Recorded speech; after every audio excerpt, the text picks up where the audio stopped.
that she ran from and is still running from. White girl, you plant. You ain't nothing but a plant. And I'm gonna prove it. And that's why you with Pep. Because he's a plant. I'm about to bust you open. See, I figure I'm gonna give you something relevant to go back and forth about, so you can mind your business and stay out of this family that's being ripped to shreds by the media. 1. This was not a warning, and it was not a quiet suggestion. What happened felt like a sudden blast that caught everyone by surprise. The moment Jaguar Wright went live, the energy shifted in a way that could not be ignored. It was clear right away that this was not casual talk meant to spark gossip or chase attention. What she delivered came from a place of anger, frustration, and conviction. It felt raw, emotional, and deliberate. Jaguar did not start slowly. She did not soften her words or try to ease people into what she wanted to say. She looked straight into the camera and spoke with force, saying things many people are afraid to say even behind closed doors. According to her, what the public has been watching is not real love, real loyalty, or a natural success story. She described it as something built intentionally, shaped over time, and tightly controlled. In her view, every public moment, every image, and every fight was part of a larger plan. She made it clear that she was not simply talking about boxing or celebrity drama. To Jaguar, Claressa Shields is not just an athlete in this situation. She described Claressa as a public figure carefully protected by branding and presentation. Someone shown to the world in a way that feels perfect and unreachable. Jaguar questioned how greatness can be celebrated so loudly while certain risks are avoided and difficult challenges are quietly skipped. She said it looks less like a pure rise and more like a performance where the audience only sees what it is meant to see. According to Jaguar, the story people are being sold is incomplete. The praise is loud, but the gaps are never explained. The image feels strong, but the structure behind it stays hidden. She suggested that fans are being encouraged to clap without ever being allowed backstage. In her eyes, that is not transparency. That is control. The conversation took a much heavier turn when Jaguar shifted her focus to Papoose. At that moment, the discussion moved far away from sports. She began talking about power, money, image, and influence. Jaguar described the relationship not as something built on emotion or growth, but as something calculated. To her, it was about survival under a spotlight that keeps getting harsher. She spoke about how certain relationships in the public eye are not meant to breathe naturally. They are designed to function. According to Jaguar, this connection was less about love and more about positioning. Two people standing together not because of deep connection, but because standing alone would be more difficult. Jaguar then pointed to what she felt was the most ignored part of the story. She spoke about a family left broken, and a woman left standing alone while the industry chose silence. That silence, she said, was not accidental. It was deliberate. To her, it was the loudest message of all. She stressed that this was not entertainment. It was not harmless drama. It was exploitation dressed up as romance. Jaguar said it plainly. In her view, this was never love. It was an agreement. And once that agreement reaches its end, the truth will not stay hidden. That was the moment when people online stopped joking and started listening. When Jaguar went live again, it was obvious this was not going to be just another emotional rant that fades away. There was focus in her voice. There was intention. She sounded like someone who believed the truth had been buried for too long. She did not greet viewers or build suspense. She went straight to the point and called out the image, the story, and the system she believes supports it. Jaguar made it clear that she was not denying Claressa Shields' talent or discipline. She acknowledged the hard work. What she questioned was how that success was shaped. In her view, Claressa's career looks carefully guided, protected, managed in a way that keeps flaws from being exposed. Jaguar described it as a machine that knows how to present greatness while quietly hiding weaknesses. She focused heavily on the path Claressa took. She asked why some fights happen while others never did. Why certain challenges were welcomed while more dangerous ones seemed to disappear. To Jaguar, this was not just about boxing strategy. She framed it as branding disguised as legacy, image placed above competition. Her tone sharpened when she addressed the greatest of all time label. Jaguar questioned how that title can be given so confidently when the most complicated tests never happen. She asked how someone can be crowned the best when rematches that could disrupt the story are avoided. To her, this was not smart planning. She described it as misleading marketing, designed to protect perception rather than test reality. Jaguar pointed out that Claressa's career appeared unusually clean compared to the rough path most elite fighters endure. Instead of chaos, injuries, and constant risk, she saw structure and control. At that point, it became clear Jaguar was not only criticizing one person. She was accusing an entire system of building a star while shielding it from true danger. Then she went further. Jaguar suggested that Claressa did not benefit from this setup by accident. According to her, Claressa understood the rules and chose to play along. She claimed certain rematches were avoided intentionally, because losing control of the story could mean losing everything built so far. Jaguar directly challenged Claressa, questioning why upcoming fights seemed carefully selected instead of truly demanding. At that moment, the conversation expanded beyond Claressa alone. It became about power and protection. Jaguar argued that boxing itself had slowly moved to the background of Claressa's career. In its place came branding, public relations, and narrative control. She suggested Claressa was being reshaped into a product valued more for visibility and partnerships than for competition inside the ring. That is where Papoose entered the discussion again. Jaguar did not describe him as a supportive partner. She framed him as someone who saw opportunity. According to her, he recognized Claressa's rising influence, financial growth, and usefulness in restoring his own relevance. Jaguar claimed this connection was not driven by love, but by necessity. At the same time, Jaguar said Claressa gained something as well. She gained someone willing to defend her image loudly and publicly, no matter the cost. In Jaguar's view, the relationship functioned as a transaction. Two people using each other to survive pressure neither could manage alone. Her anger became more intense when she spoke about the damage left behind. She accused both of them of taking advantage of a family already under strain. She claimed Claressa stepped into the situation knowing about the tension between Papoose and Remy Ma. According to Jaguar, this was not accidental. Papoose allowed it because it worked in his favor. Jaguar spoke about families being broken and turned into public spectacle. She criticized social media for turning private pain into content and called out the industry for choosing silence. She openly defended Remy Ma and questioned why so many women who speak about empowerment refuse to speak up. To Jaguar, that silence was intentional. As the live continued, she suggested Claressa was not as free as she appeared. She claimed someone else was managing access, money, and direction behind the scenes. One word stood out clearly: handler. But that's okay, because every time you get punched in the head and you get a little slower, that's great for Papoose. Because now he don't have to explain to you how he's robbing you. He can just do it and notice that you'll just be sitting there, just the two of us, and he be gone with the damn money. You better watch your pocket. Stop playing in that. With that, Jaguar made it clear she was done protecting illusions. She mocked the staged appearances, the mirrored looks, and the public performances. To her, it looked like a parody. Two people so tightly bound by image and control that they no longer appeared separate. Her message was blunt. This was not love. It was an agreement. And once the agreement ends, the truth will not ask permission to show itself. The conversation grew sharper from there. Once Jaguar labeled the relationship a transaction, the next question became unavoidable. Who benefits and who pays the price? She shifted focus away from headlines and cameras and toward control. Not emotional control, but operational power. The kind that decides where someone goes, what they say, how they appear, and where the money flows. Jaguar suggested Claressa's growing fame came with dependence. As branding grew louder, personal freedom grew smaller. She described it as a slow tightening. First guidance, then advice, then management, eventually instruction without consent. She brought Papoose back into the frame, not as a partner but as a gatekeeper.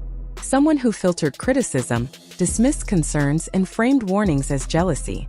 According to Jaguar, this is how influence works best. Through comfort and reassurance, not force.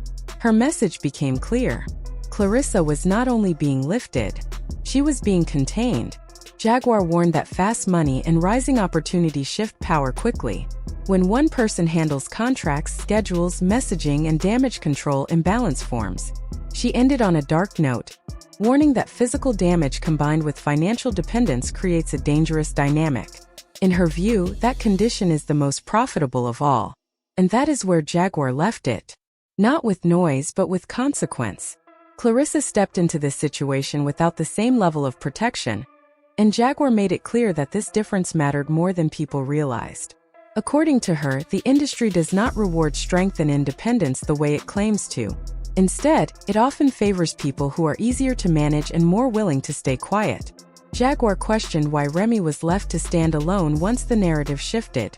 She asked why support faded so quickly, why voices went silent, and why so many people chose distance over honesty.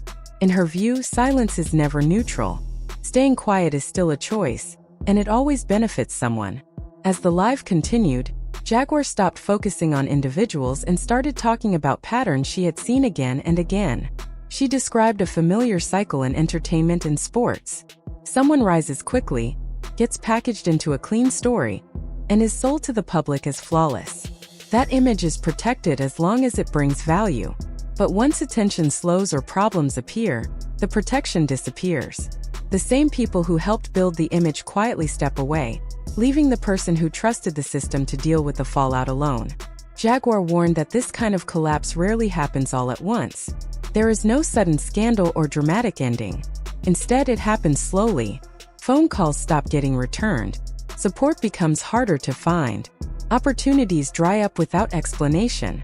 One day, the person looks around and realizes the safety they believed in was never permanent. Jaguar said her message was not just an accusation. It was a warning. She urged Claressa to stop focusing on appearances and ask who truly benefits from her silence. Public defense, she explained, does not equal real protection behind closed doors. By this point, Jaguar's tone shifted again. She was no longer questioning whether the situation was unhealthy. She was saying it was already happening. In her view, this relationship operated like a business deal, and the terms were never equal.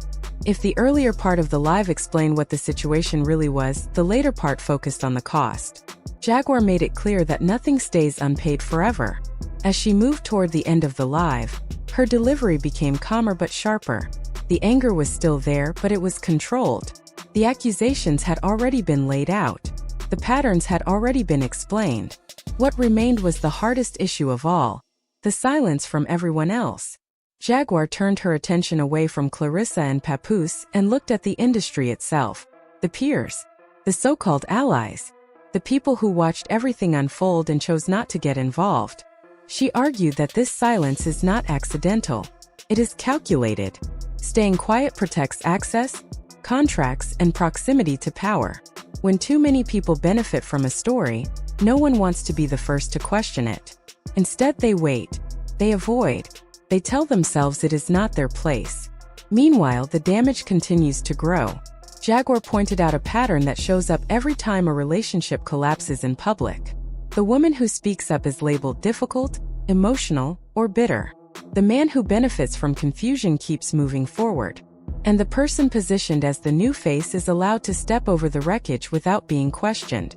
She used Remy Ma as the clearest example of this imbalance. Jaguar did not present Remy as perfect.